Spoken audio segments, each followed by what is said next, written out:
Bonjour tout le monde, j'espère que vous allez bien. Aujourd'hui, une vidéo qui va satisfaire tout le monde. Et oui, je vais tacler les arbitres. C'est agréable quoi. On en a besoin, je pense qu'on a besoin de se défouler sur eux. Donc je vais vous parler des 4 pires arbitres que je connaisse, les vrais quiches, pour moi, des arbitres qui sont extrêmement mauvais. Donc, cette vidéo est la vidéo, encore une fois, de la mauvaise foi. Je ne tiens pas à être objectif parce que ce serait trop plat, trop ennuyant. Donc, on va allumer des arbitres pendant quelques minutes. À la 4e place, puisque je parlais de tacler les arbitres, et bien là, cette fois-ci, c'est lui qui tacle les joueurs. Donc il s'agit de Chaperon qui s'en était pris à un joueur de Nantes, en pensant qu'il l'avait fait tomber volontairement, et bah il s'est dit je vais le taper. Sauf que il l'a vraiment tapé, mais d'une manière ridicule. On aurait dit un gosse. Donc Chaperon n'était pas si mauvais que ça, il a fait quand même une belle carrière, il a fini sur une suspension, donc c'est quand même beau, ça me fait penser à Zidane qui finit sur un coup de tête. Donc lui c'était sur un coup de pied. Donc Chaperon quand même là-dessus, sur le scandale qu'il y a eu avec le coup de pied. Ce qui est beau, c'est qu'il frappe le joueur et après il lui met rouge.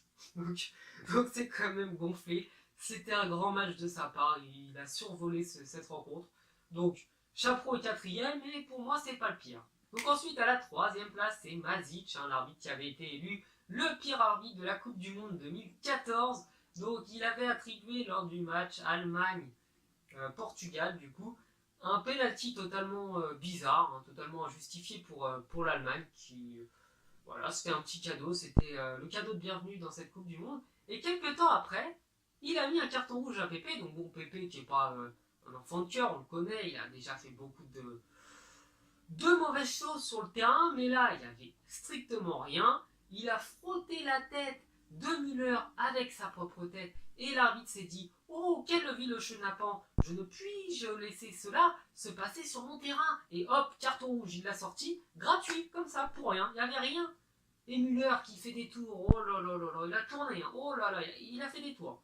Il a tellement tourné que le mec il a fini par dégobiller sur le terrain, il avait tourné. Bref, donc Mazic, je le mets 3e, pour moi c'est pas le pire, même si cette performance était quand même assez pitoyable. En 2e, du coup, c'est Graham Paul, un arbitre. J'avais entendu cette histoire, mais en faisant mes recherches, je m'en suis rappelé, c'était quand même balèze. Donc c'était pendant un match, je crois, de l'Australie. Il avait mis 3 fois carton jaune au même joueur dans le match.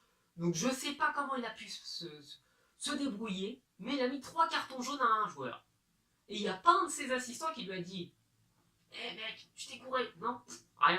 Donc Graham Paul et tous ses copains qui étaient avec lui sur le terrain, je les mets dans le même panier.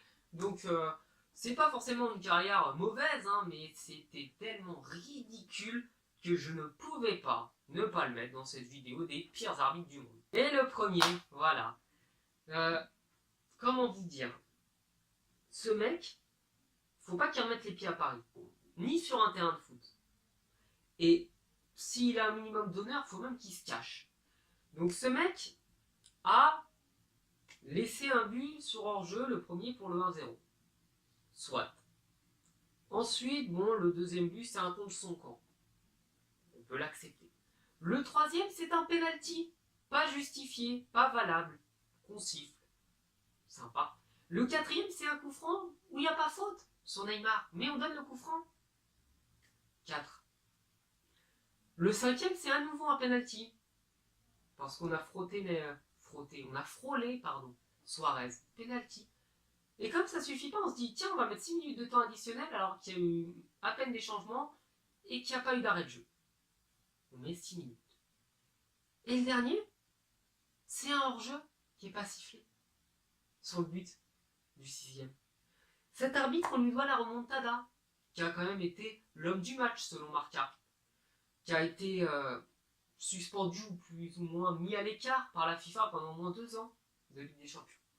Donc son nom, vous le retiendrez, c'est Denis Aitekin, qui a arbitré PSG-Barça.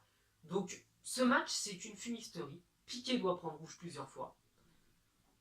On empêche le PSG de jouer correctement. On siffle tout le temps en la faveur des Barcelonais. On donne des pénaltys. On siffle pas les hors-jeu. On donne du temps additionnel.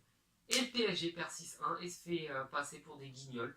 Donc, Denis Aitekin, le pire arbitre pour moi qu'il ait jamais eu. C'est un fait, voilà.